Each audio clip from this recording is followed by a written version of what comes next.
Conan Doyle, La vallée de la peur, première partie, le drame de Burlstone, chapitre 1, l'avertissement. J'inclinerais à croire, dis-je. Moi aussi, fit Sherlock Holmes avec impatience.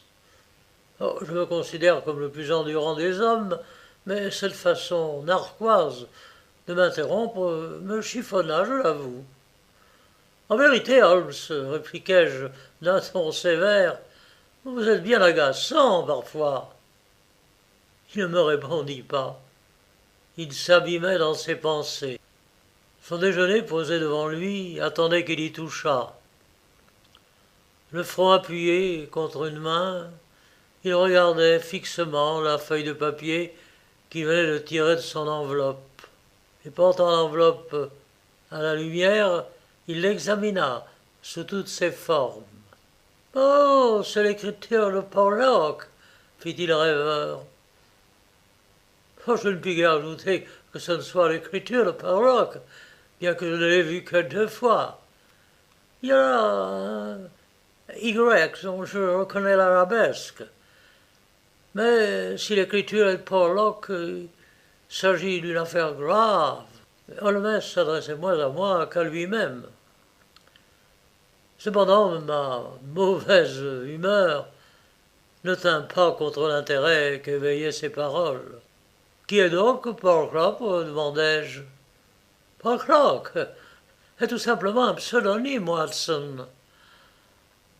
Un signe d'identification derrière lequel se dissimule un individu fuyant et férule, fertile en ressources. Cet individu m'avisa dans une précédente lettre qu'en réalité il s'appelait différemment et qu'il me mettait au défi de le dépister entre les mailles de gens qui peuplent l'ombre. Son importance ne tient pas à sa personne. Elle vient de l'homme considérable auquel il touche de près, ce qu'est pour le requin le poisson qu'on appelle pilote. Ce n'est que le chacal pour le lion. Voilà ce que c'est que Pollock, insignifiant compagnon d'un être formidable. Quel dire formidable? Sinistre, Watson, éminemment sinistre. Et c'est en quoi il m'intéresse. Vous m'avez entendu parler du professeur McCarthy. Ah, le faux criminel scientifique, connu de toute la pègre et, j'allais dire, totalement ignoré du public, et Holmes ne me laissa pas m'achever. Eh, Watson, alors, murmura-t-il doucement, je vous prie, vous avez la plaisanterie un peu forte. Je ne vous savais pas ce genre d'humour. En traitant Moriarty de criminel, vous diffamez aux yeux de la joie. Chose merveilleuse. Jamais homme ne sut mieux concevoir un plan, organiser une machination diabolique. Il est le cerveau de tout un monde souterrain, ténébreux. Et un pareil esprit eût pu faire ou défaire la destinée des peuples. Mais il encourt si peu de soupçons. Il nous défie si bien la critique. Il se conduit et s'efface de telle sorte que ce ne serait assez de quelques mots que vous venez de prononcer pour qu'il vous traînât devant la cour d'assises, et qu'il obtint, à titre de dommage intérêt, 1 an de vos revenus. N'est-il pas l'auteur célèbre des Dynamiques de l'astéroïde, ce livre dont on a dit tant plein de haut dans les régions de pure mathématiques que la presse scientifique n'a pas un écrivain capable d'en rendre compte? Est-ce là un homme à traiter comme vous le faites? Vous joueriez le rôle du médecin qui extravague et du professeur qui le calomnie. Connaissez mieux le génie, Watson. N'empêche que je n'ai pas trop à m'occuper de moindre personnage. Notre jour viendra. Puissé-je vivre assez pour le voir, m'exclamai-je dévouement. Mais vous parliez de Podnock. Ah oui, Podnock, le soi-disant Podnock. C'est un anneau de la chaîne qui va jusqu'à Moriarty. Entre nous, cet anneau assez éloigné du point d'attache de la chaîne n'est pas des plus solides. Autant que je pu m'en assurer, il en constitue lui-même la seule faiblesse. Mais une chaîne n'a jamais que la force de son anneau le plus faible. Très juste, Watson, très juste. De là l'extrême importance de Podnock. Conduit par de vagues aspirations vers le bien, stimulé de temps en temps par le judicieux envoi d'un billet de 10 livres que je trouve moyen de lui faire parvenir. Il m'a une ou deux fois fourni de ces informations prémonitoires, d'autant plus dangereuses qu'elles permettent mieux de châtier le crime, mais d'en prévenir l'accomplissement. Nul doute que la communication que j'ai là soit précisément de cette espèce. Il ne s'agirait que d'en trouver le chiffre. Tout en parlant, Holmes, du bras de la main, lissait le papier sur son assiette vide. Je me levai et, me penchant sur lui, je regardais la singulière inscription suivante. 534 C 2 13 127 56 31 417 21 41 Douglas 109 293 351 Bearston 26 Burston 9 127 171. Qu'en pensez-vous, Holmes? Qui a un message chiffré?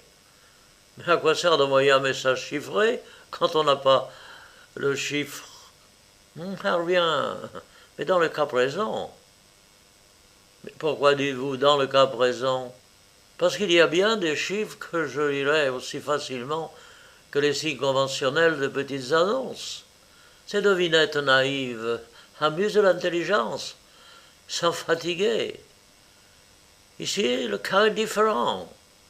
Les chiffres du message se réfèrent évidemment à certains mots, d'une certaine page dans un certain livre.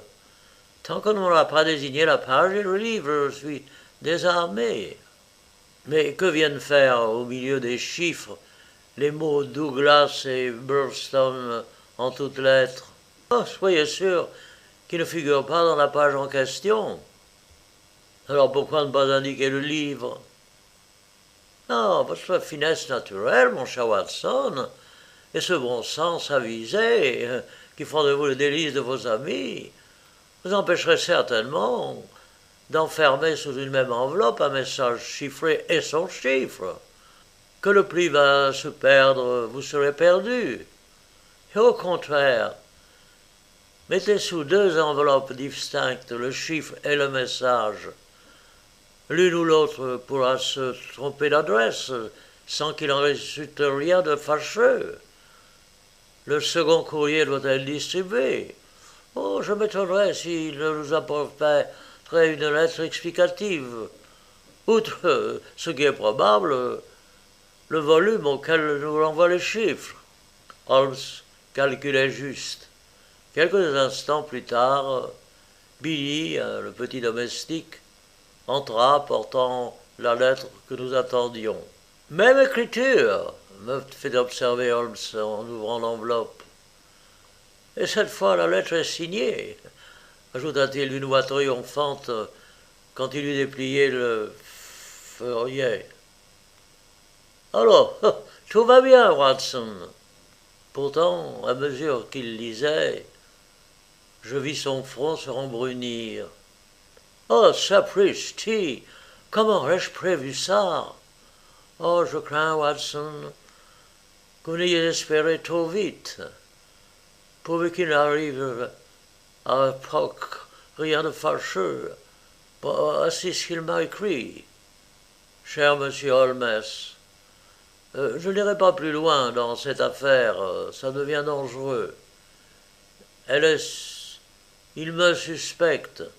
Oh, je vois qu'il me suspecte.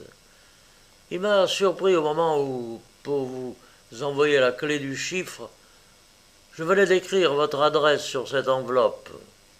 Oh, je n'ai eu que le temps de la faire disparaître. Mais je lisais le soupçon dans ses yeux. Veuillez brûler le message chiffré, qui ne peut plus vous être utile. Frédéric Pavlok, assis devant le feu, les sourcils froncés, tournant et retournant la lettre entre ses doigts, Holmes demeura un moment absorbé dans une contemplation muette.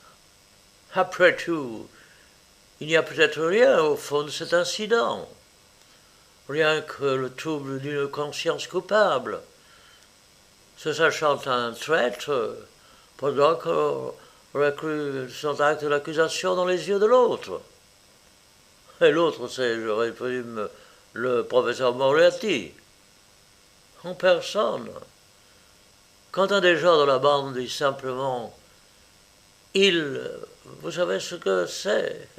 Il veut dire « et tous s'y reconnaissent ». Alors que faire? Vous m'en demandez beaucoup. On n'a pas contre soi le premier cerveau de l'Europe, servi par toutes les forces des ténèbres, sans qu'il en puisse résulter nulle conséquence. Bref, notre ami Pavlok ne se possède pas. Comparez l'écriture de sa lettre avec celle de l'enveloppe, écrite, vous vous en souvenez, avant qu'il se fût laissé surprendre. Celle-ci est ferme, nette. Celle-là est à peine lisible. Et qu'avait-il besoin d'écrire la lettre? Pourquoi ne s'en tenait-il pas à sa première communication? Parce qu'il craignait que, dans ce cas, je ne fusse tenté d'aller au renseignement, ce qui l'exposait à des ennuis. Mais, en effet, dis-je. Alors, prenant le message chiffré et le considérant, il est affolant, continuai-je, de songer que ce feuillet peut contenir un secret d'importance et qu'il n'existe pas un moyen humain de le lui arracher. Sherlock Holmes avait repoussé son déjeuner toujours intact pour allumer sa détestable pipe, compagne ordinaire de ses méditations. Qui sait, fit-il, se renversant sur son siège et regardant le plafond. Peut-être certains indices auront échappé à votre esprit machiavélique. Examinons le problème de la lumière de la raison. Cet homme se réfère à un livre. Nous avons là un point de départ. Assez vague. Tâchons de le serrer de plus près. Plus j'y concentre mon esprit,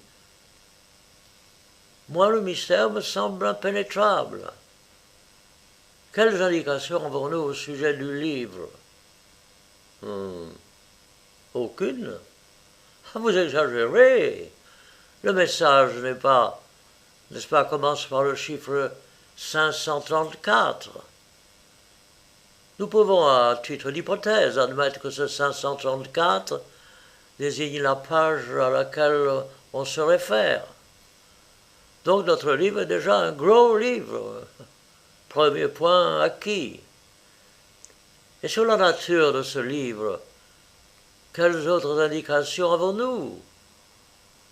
Le chiffre suivant, c'est un C majuscule accouplé à 2. Qu'en pensez-vous, Watson? Bon, je pense que C2 signifie chapitre 2e. Oh non, ce n'est guère probable. Vous conviendrez avec moi que le numéro de la page étant connu, peu importe le numéro du chapitre.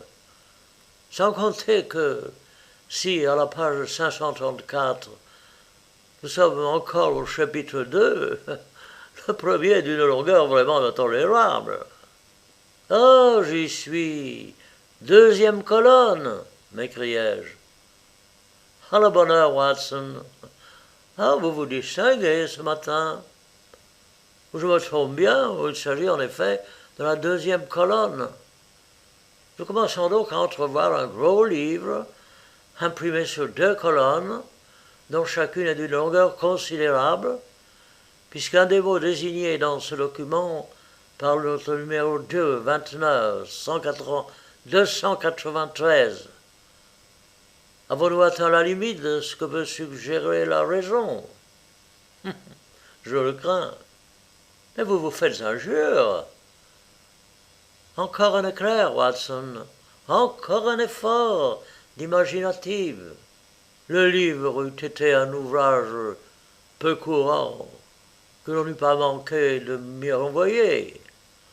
Au lieu de cela, Potlock, avant qu'on dérangeât ses projets, ne songeait qu'à m'envoyer sous cette enveloppe la clé du chiffre.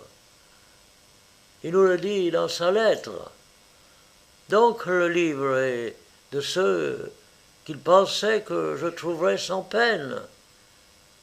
Il avait ce livre et supposait que je l'avais aussi. Conclusion, c'est un livre de plus répandu. Mais tout cela me paraît très vraisemblable. Ainsi le champ de nos recherches se réduit à un gros volume imprimé sur 2 colonnes et d'un usage courant.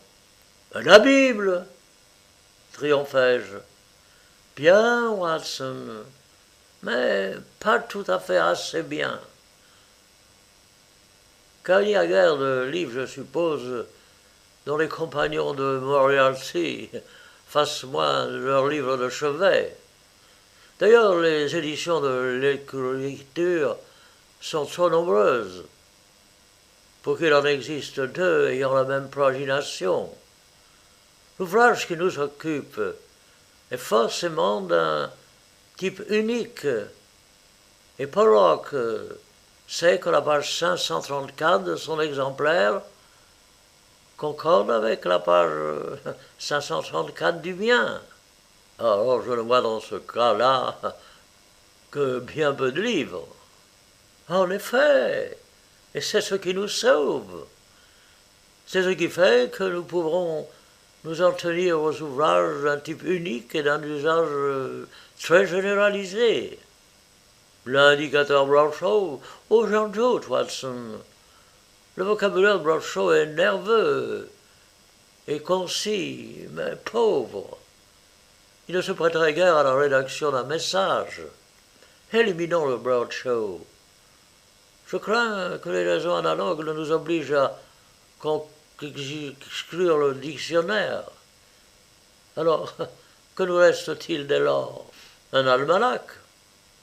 À merveille! Oh, j'ai idée que vous brûlez, Watson. Examinons les livres de l'almanach Walker. Il est d'un usage courant. Il a toute la grosseur voulue. Il est imprimé sur 2 colonnes. D'abord réservé dans son vocabulaire, il devient vers la fin très verbeux. Holmes prit ouvrage sur son bureau. Voici la page 534, 2e colonne. Texte compact. Article sur le commerce et les ressources de l'Inde anglaise. Comptez les mots, Watson. Le 13e, c'est Manhattan. J'avoue ne pas bien augurer de ce début. Le 127e mot est gouvernement. Celui-là, du moins, peut avoir un sens. Quoiqu'il me paraisse n'avoir pas de rapport ni avec Moriarty, ni avec nous-mêmes. Essayons encore. Mais que peut avoir à faire ici le gouvernement de Manhattan? Hélas, le mot suivant est soie de porc. Ah non, nous faisons fausse route, Watson. Je renonce. Il parla d'un ton badin, mais à la façon dont il rapprochait les sourcils, Je devinais son irritation, sa déconvenue. Incapable de lui venir en aide, je regardais tristement le foyer, quand une soudaine exclamation coupa le silence. Et je vis Holmes courir vers le placard, d'où il rapporta un second volume à couverture jaune. « C'est votre faute, Watson, s'écria-t-il. Nous sommes trop pressés de vivre. Nous voulons toujours être en avance avec le temps. Parce que c'est aujourd'hui le 7 janvier. Nous avons naturellement consulté le nouvel almanach. Oh, c'est très probablement dans celui de l'an passé que Potlock a pris les mots de son message. Il aurait spécifié sans doute s'il avait pu écrire sa lettre d'explication. Voyons ce que nous dit la page 534. Le 13e mot est très. Ah, voilà qui nous promet quelque chose. Le second 27e est grave, très grave. Les yeux de l'homme brillaient d'exaltation. Ses doigts minces, nerveux, se contractaient pendant qu'il comptait les mots. Danger. Ah ah, nous y sommes. Notez cela, Watson. Très grave danger. Événement peut survenir très vite. Puis nous avons le nom Douglas. Puis, riche campagne actuellement, Belton House, Belton, sûreté, urgence, intervenir. Eh bien, que vous semble de la raison pure et de ses fruits? Si le boutiquier du coin vendait des couronnes de laurier, j'enverrai Billy de vous en acheter une. Un papier posé sur le genou. J'avais réinscrit au fur et à mesure, qu'Holmes le déchiffrait, l'étrange message. Et je le relisais avec étonnement. Quelle façon gauche et baroque de s'exprimer, dis-je. Au contraire, dit Holmes, cela me paraît fort remarquable. Quand on a, pour s'exprimer, que les mots qu'on va chercher dans une colonne d'almanach, on ne peut se flatter de trouver tout ce qu'on désire. Il faut compter sur l'intelligence de celui à qui on s'adresse. Ici, pas d'obscurité, ni d'équivoque. Il se trame quelque chose d'horrible contre un certain Douglas, propriétaire campagnard, dont on nous indique la résidence. Pour ce qui est sûr, sûreté. Et ce qu'il a trouvé de moins plus approchant, que nous devons nous hâter d'intervenir. Et voilà le résultat de notre petit travail, qui est, je puis dire, un joli morceau d'analyse. Holmes, même quand il se lamentait sur un résultat inférieur à ses espérances, éprouvait cette joie impersonnelle de l'artiste qui se sent vraiment faire son œuvre. Il riait encore tout bas de sa réussite quand Billy ouvrit la porte pour livrer passage à l'inspecteur MacDonald de Scotland Yard.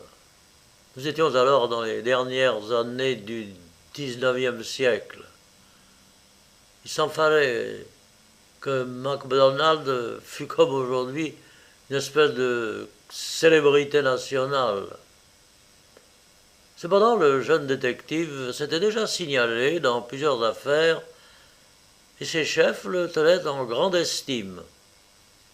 À voir sa longue personne osseuse, on y devinait le siège d'une force physique exceptionnelle, tandis que son large crâne, ses yeux brillants, profondément enchâssés derrière ses sourcils touffus, manifestaient l'intelligence la plus vive.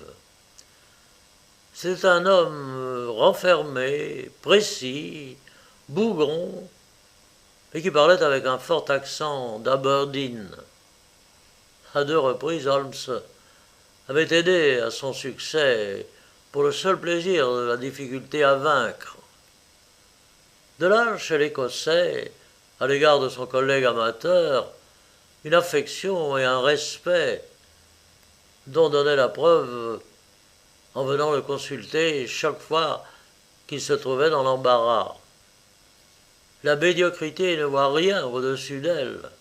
En revanche, le talent s'incline tout de suite devant le génie. Et MacDonald avait, dans sa profession, assez de talent pour ne pas se croire humilié quand il recherchait l'assistance d'un homme que ses dons et son expérience mettaient hors de pair en Europe. Holmes n'avait pas l'amitié facile, mais il supportait le grand Écossais et il sourit en l'apercevant. Vous courez tôt le gibier ce matin, monsieur Mac. Bonne chasse. Eh bien, viendriez-vous nous annoncer quelques vilaines nouvelles? J'ai peur. Dites, je l'espère. Vous serez plus près de la vérité, je crois, monsieur Holmes, repartit l'inspecteur avec une grimace significative. Rien de tel qu'une petite trotte pour vous réchauffer le matin. Non, je ne fume pas, merci, non, je ne fais que passer. Car, vous le savez, les dernières heures d'une affaire sont toujours les plus précieuses. Mais, l'inspecteur s'était brusquement interrompu, et il regardait avec stupéfaction sur la table la feuille de papier où j'avais réinscrit l'énigmatique message. Douglas, s'écria-t-il, Burlstone, est-il possible? Seriez-vous sorcier, monsieur Holmes? Où diable avez-vous pris ces noms? Ils font partie d'un message chiffré que le docteur Watson et moi venons de tirer au clair. Qu'y a-t-il là qui vous épouvante? L'inspecteur, de plus en plus ébaubi, nous dévisageait tour à tour l'un et l'autre. Bien, il y a ceci, répondit-il, que M. Douglas, du manoir de Wilston, vient d'être la victime d'un horrible assassinat. Chapitre 2. Propos de Sherlock Holmes. Ce fut une de ces minutes dramatiques pour lesquelles mon ami semble vivre. Non pas qu'une nouvelle si extraordinaire parût beaucoup le frapper, sans qu'il entrât la moindre cruauté dans son caractère, l'habitude de dominer ses émotions avait fini par le rendre insensible. Mais si sensibilité chez lui était amortie, les perceptions intellectuelles étaient on ne peut plus actives. À défaut d'une impression d'horreur, telle que me l'avait fait éprouver la brève déclaration de MacDonald, je pouvais lire sur le visage d'Holmes la tranquille intérêt du chimiste qui voit se précipiter les cristaux dans une solution sursalée. Remarquable, dit-il, remarquable. Vous n'avez pas l'air surpris. Surpris, non, je ne suis pas précisément surpris, mais intéressé, monsieur Mark. Pourquoi serais-je surpris? On m'avise de bon matin qu'un danger menace une certaine personne. 1 heure plus tard, j'apprends que le danger a pris forme et que cette personne est morte. Cela m'intéresse, mais comme vous le dites, cela ne me surprend pas. Et il raconta brièvement à l'inspecteur l'histoire de la lettre et du chiffre. MacDonald s'était assis, le menton entre les poings. Ses gros sourcils rapprochés ne formaient plus qu'une touffe jaune. J'étais en route pour Burslon, dit-il. Je pensais vous demander s'il vous plaît de m'accompagner. Après ce que je viens d'entendre, peut-être aurions-nous mieux affaire à Londres. Oh, je ne crois pas, dit Holmes. Diantre soit de votre message. D'ici 48 heures, les journaux vont être pleins du mystère de Burlstone. Or, je vous le demande, où est le mystère? Si un homme à Londres a pu annoncer le crime avant qu'il s'accomplit, nous n'avons qu'à mettre la main sur l'homme, tout le reste suivra. Sans doute, monsieur Mac, mais comment vous y prendrez-vous pour mettre la main sur Podlock? MacDonald tourna dans tous les sens la lettre que lui avait tendue en Smith. Bon, expédier le Camberwell, cela ne nous avance pas à grand-chose. Et signé, dites-vous, d'un nom d'emprunt. N'irons pas loin avec ça. J'ai cru comprendre que vous aviez envoyé de l'argent à Podlock. Oui, 2 fois. Et sous quelle forme? Sous la forme de billet de banque, adressé à Camberwell. Poste restante. Vous n'avez pas eu la curiosité de voir qui se présentait à la poste pour retirer l'envoi? Non. L'inspecteur montra un étonnement voisin de l'effarement. Pourquoi? Parce que je tiens toujours ma parole. J'avais promis à Porlock, quand il m'écrit pour la première fois, que je ne chercherai pas à le connaître. Et vous croyez qu'il y a quelqu'un derrière lui? J'en suis sûr. Peut-être ce professeur dont je vous ai entendu parler. Oui, lui-même. L'inspecteur MacDonald sortit, sourit, en me jetant un regard du coin de l'œil. Je ne vous le cacherai pas, monsieur Holmes. On prétend chez nous, dans le service, que pour tout ce qui touche à ce professeur, vous avez un hanneton qui vous travaille. J'avais fait personnellement ma petite enquête. Il a l'air d'un homme très respectable, très instruit et plein de talent. Je suis heureux que vous soyez allé jusqu'à reconnaître ce talent. Oh, quant à ça, impossible de ne pas le reconnaître. Donc, sachant vos idées sur le professeur, je me suis engagé et arrangé pour voir un jour chez lui. Et nous avons causé des éclipses. Et comme la conversation avait pris ce tour, je n'en sais plus rien. Mais avec une lampe à réfracteur et une map monde, il me fit tout comprendre en 1 minute. Il me prêta un bouquin, mais je vous avoue sans honte que j'en trouvais la lecture un peu ardue, bien qu'on m'y solidement élevé à Underdine. Il a fait un très grand ministre, avec son visage maigre, ses cheveux gris et sa solennité de langage. Il me mit la main sur l'épaule au moment où je le quittais, et l'on lui dit un père bénissant son enfant qui s'en va braver les cruautés du monde. Holmes riait en se frottant les mains. Magnifique! S'écria-t-il, magnifique!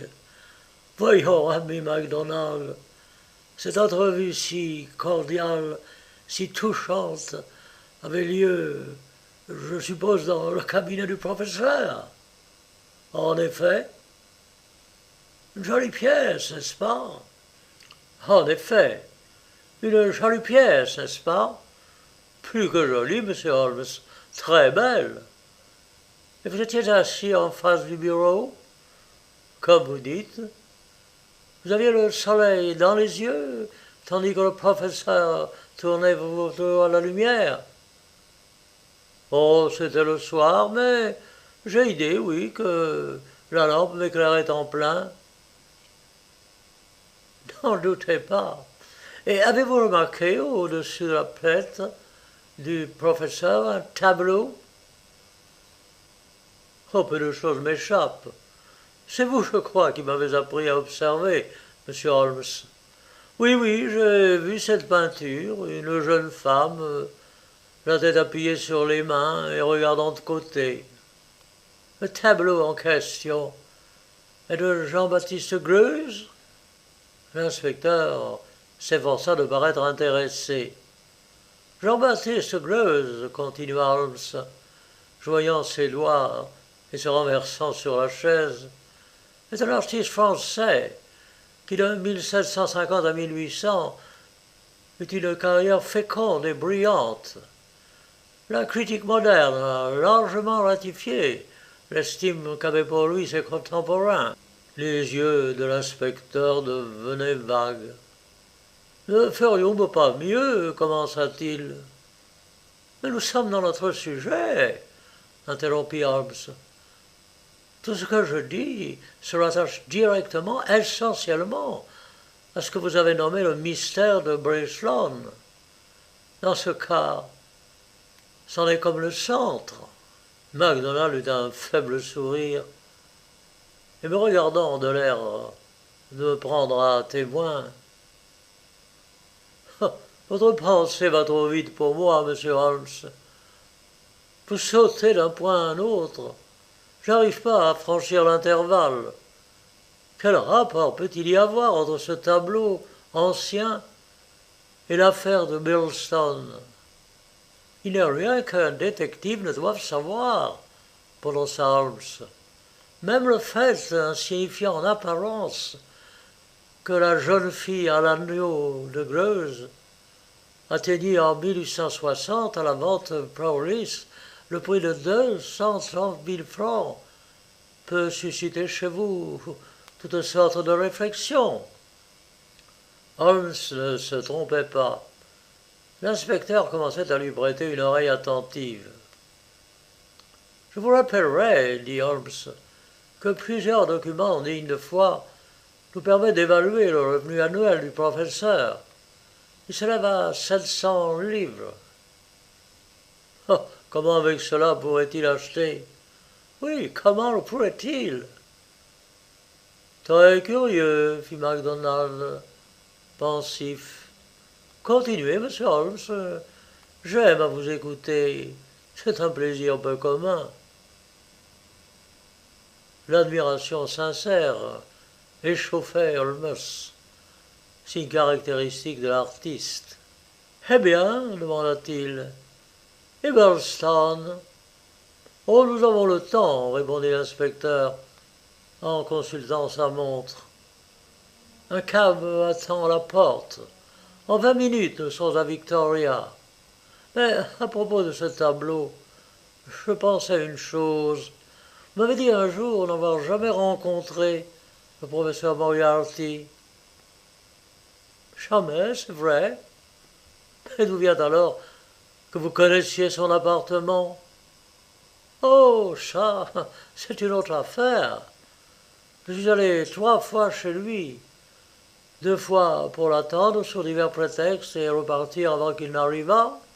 Et la 3e fois, l'avouerai-je au représentant de la police officielle, j'ai pris la liberté de fouiller ses papiers, ce qui me donne un résultat fort imprévu. Quelle trouvaille compromettante! Non, non, je ne trouvais rien. Juste cette surprise. Seulement, je remarquais le tableau. Le tableau prouve que Moriarty a de la fortune. Or, comment l'a-t-il acquise? Il est célibataire, son frère cadet exerce les modestes fonctions de chef de gare dans l'ouest de l'Angleterre, sa chaire de professeur lui rapporte 700 livres par an, et il possède un Greuze. Eh bien, la conclusion s'impose. Vous pensez que, s'il jouit d'un gros revenu, il doit se le procurer par des moyens illicites? Vous y êtes.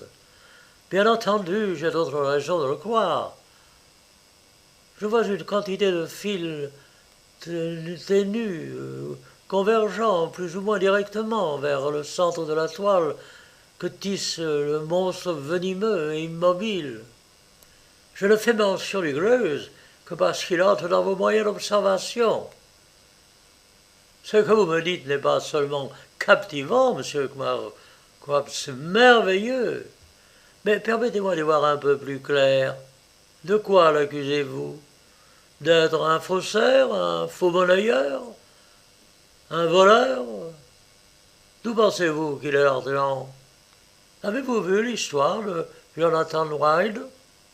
Ma foi, oui, il me semble avoir entendu ce nom. Quelques personnages de romans, n'est-ce pas? Oh, j'ai peu de goût pour les détectives de romans. Ils font des tas de choses, mais sans jamais laisser voir comment ils s'y prennent. Très joli tout ça, mais pas sérieux. Non, Jonathan Wild n'est ni un personnage de roman, ni un détective. C'était un maître criminel qui vivait au siècle dernier, vers 1750. Ah, alors je n'ai rien à en tirer. Je suis un homme pratique. Monsieur Mark, la chose la plus pratique que vous pourriez faire serait de vous enfermer 3 mois pour lire 12 heures par jour les annales du crime. Tout vient par cycle, même le professeur Moriarty. Jonathan Wild était la force cachée des malfaiteurs de Londres. Il leur vendait son intelligence et ses talents d'organisateur, prenant 15% de commission sur leurs entreprises. Tout s'est fait et tout se fera. Je vais vous dire sur Moriarty une ou deux choses très édifiantes, qui m'édifieront, puisque vous en répondez. Il se trouve que je connais le premier anneau de la chaîne, de cette chaîne qui commence à Moriarty pour aboutir à un certain nombre de misérables comparses, pickpockets, escrocs et griffins, rattachés à lui par toutes sortes de crimes.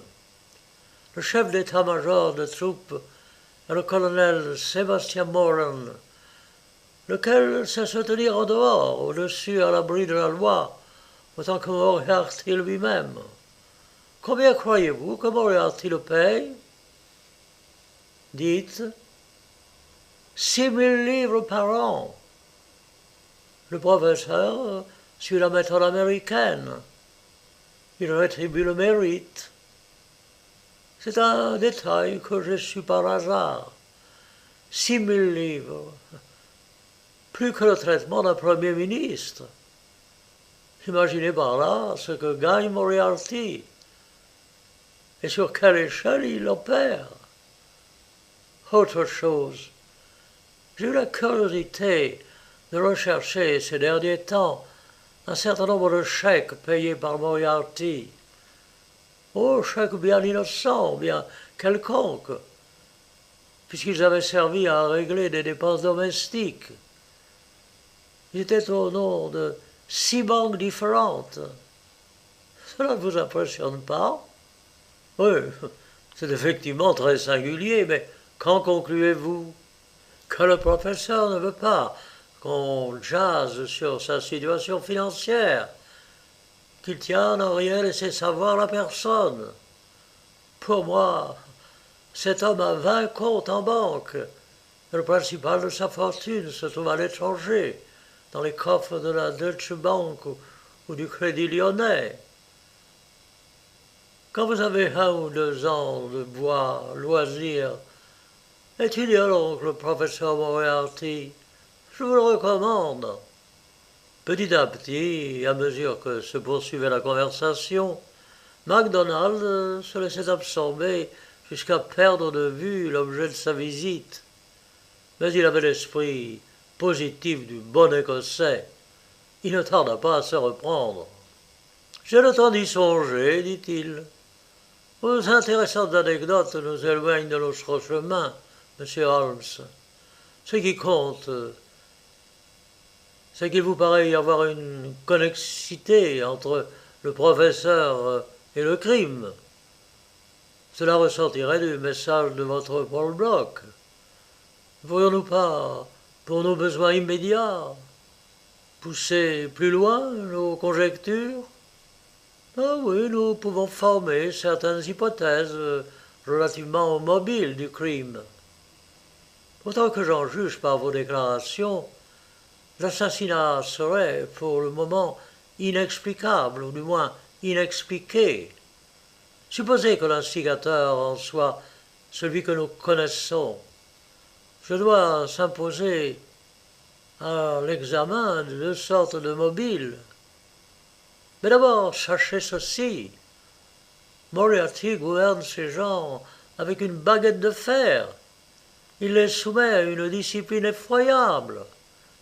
Son code ne prévoit qu'une peine, la mort. Et admettons que la victime du meurtre, ce Douglas, dont les affiliés présageaient la mort imminente, eût d'une façon ou d'une autre trahi son chef. La punition devait suivre et toute la bande en être informée, ne fût-ce qu'à titre d'enseignement salutaire. Première hypothèse, M. Holmes. Ou bien Moriarty n'a vu dans cette affaire d'assassinat qu'une affaire comme une autre. Est-ce qu'il y a eu vol? Oh, je l'ignore. Dans ce cas, bien entendu, la seconde hypothèse se prévaudrait sur la première. La promesse, d'une part, du butin aurait décidé Moriarty à machiner le crime, à moins qu'on ne l'ait simplement payé pour cela. Les deux explications sont également plausibles. De toute façon, ou s'il y en a une troisième, c'est à Burnstone que vous allez vous en éclaircir. Je connais trop mon individu pour le croire capable d'une négligence qui nous mettrait sur ses pistes. Bien, allons donc à Burnstone, s'écria MacDonald, qui là-dessus bondit de sa chaise. Ma parole, il est plus tard que je ne pensais. Messieurs, je vous donne 5 minutes pour vos préparatifs, pas davantage. Oh, c'est plus qu'il nous en faut, répondit Holmes, échangeant en un clin d'œil la robe de chambre contre un veston. Chemin faisant, monsieur Mac, je vous prierai de me donner sur le crime tous les détails possibles. Et tous les détails possibles se réduisaient à un petit nombre qu'Holmes jugea digne de la plus grande attention. Il écoutait avec une satisfaction visible en se frottant les mains. Nous sortions d'une longue période de semaines stériles. Or, les facultés spéciales ont toutes cela de commun qu'elles deviennent une charge quand on n'en a pas l'emploi. Et mon ami retrouvait enfin l'occasion d'exercer les siennes. Ce cerveau aiguisé comme une lame s'émoussait et se rouillait dans l'inaction. Au premier appel qu'on lui adressait, les yeux de Sherlock Holmes brillaient, ses joues pâles révélaient une teinte plus chaude, une ardente figure laissait transparaître une flamme intérieure. Penché en avant dans le cab, il était tout oreille, cependant que M. MacDonald nous exposait les brèves données du problème que nous allions aborder dans le Sussex. Tout ce que savait l'inspecteur, c'était ce que lui avait appris un billet reçu le matin, de bonne heure, par le train des laitiers. White Mason, le chef de la police locale, était de ses amis et il l'avait prévenu plus tôt qu'on a coutume de prévenir Scotland Yard quand on a besoin de son intervention en province.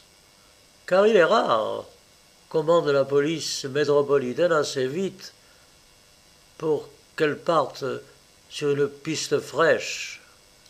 MacDonald nous communiqua la lettre. Elle était ainsi conçue. Mon cher inspecteur MacDonald, je requiers d'autre part vos services dans la forme officielle. Ceci n'est qu'un mot pour vous. Faites-moi savoir télégraphiquement par quel train du matin vous comptez venir à Burnstone. Je vous attendrai à la gare, si rien ne m'en empêche, ou l'on vous attendra pour moi. Nous avons ici une affaire qui va ronfler. Ne perdez pas de minutes. Tâchez d'amener M. Holmes. Je lui promets quelque chose à sa convenance. N'était qu'il y a un mort, tout semblerait avoir été combiné uniquement pour un effet de théâtre. Ma parole, ça va ronfler. Votre ami n'a pas l'air d'un sot, déclara Holmes. Oh, loin de là, monsieur. White Mason est un homme fort dégourdi, autant que je peux m'y connaître. Il n'ajoute rien dans sa lettre? Non, simplement qu'il vous racontera tout de vive voix. Alors comment savez-vous qu'il s'agit d'un monsieur Douglas et d'un horrible meurtre? Par le rapport. Le rapport n'emploie pas l'expression horrible. Elle n'a pas cours chez nous. Il désigne nommément John Douglas et donne quelques précisions. La mort est la conséquence de blessures à la tête occasionnées par une arme à feu. L'alarme a été donnée vers minuit. Indubitablement, on se trouve en présence d'un crime, mais on n'a pas encore opéré d'arrestation. Enfin, il y a dans l'affaire certaines particularités curieuses et troublantes. C'est tout pour le moment, monsieur Holmes. Eh bien, nous en resterons là, s'il vous plaît. La tentation de bâtir des théories prématurées sur des données insaisissantes n'a rien moins que le fléau de notre profession. Jusqu'ici, je ne vois rien certain que deux choses. Une grande intelligence à Londres et la mort de le Sussex.